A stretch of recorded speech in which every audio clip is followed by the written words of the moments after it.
Hey gang, time for step 9 in my 10-step series of playing winning poker. The thrilling, and I mean absolutely thrilling subject of record keeping.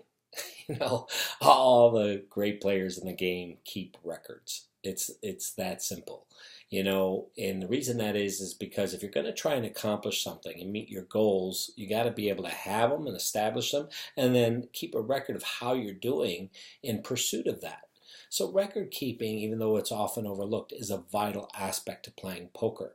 And it's one that I avoided at all costs for a long time because I never liked keeping records of my losses or of a negative result.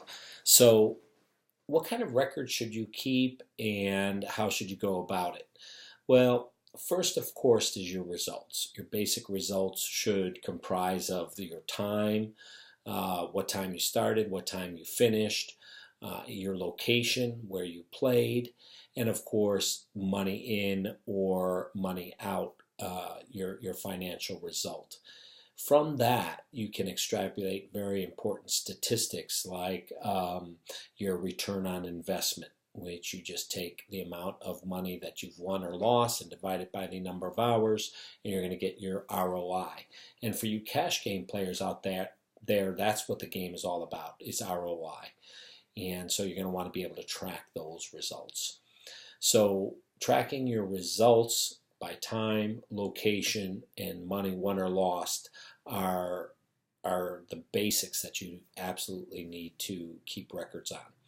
Secondly would be your hand histories. Any significant hands that you play in which perhaps you win or lose more than 50% of your stack is a hand that we can learn from based on your series of actions. So learning how to keep track of a hand history and the actions you took throughout the play of that hand is very helpful to keep a record of that and look back on it so you can learn from it. And that goes from whether you won it or whether you lost it. And so that way we can always work to improve our results. The third thing is to track is your opponents, especially if you're a cash game player that plays regularly and you're facing the same opponent over and over again.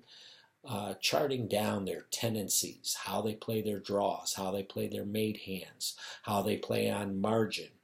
When they have a hand that is slightly behind or slightly in front, do they play it cautiously and defensively, or do they tend to attack? Keeping these kind of notes on your opponents when you're going to face them regularly in a game is vital to playing winning cash game player. A lot of times in tournaments, sometimes I play against the same players over and over again, but a lot of times you're faced with different opponents all the time, so this is of less importance, but more to understanding the type of player and the profile of the opponent, and your results against those type of opponents is an important factor to track. For an example, sometimes I get a student that tends to go broke or lose in a tournament because they're against this consistent type of opponent who plays passively. They underplay their hand. And the reason that is because they tend to play overly aggressive against that type of an opponent.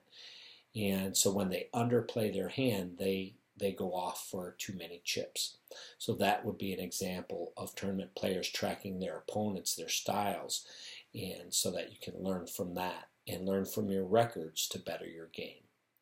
So step 9, record keeping, and improving the quality and the performance of your game. I hope to see you across the felt or on a final table real soon.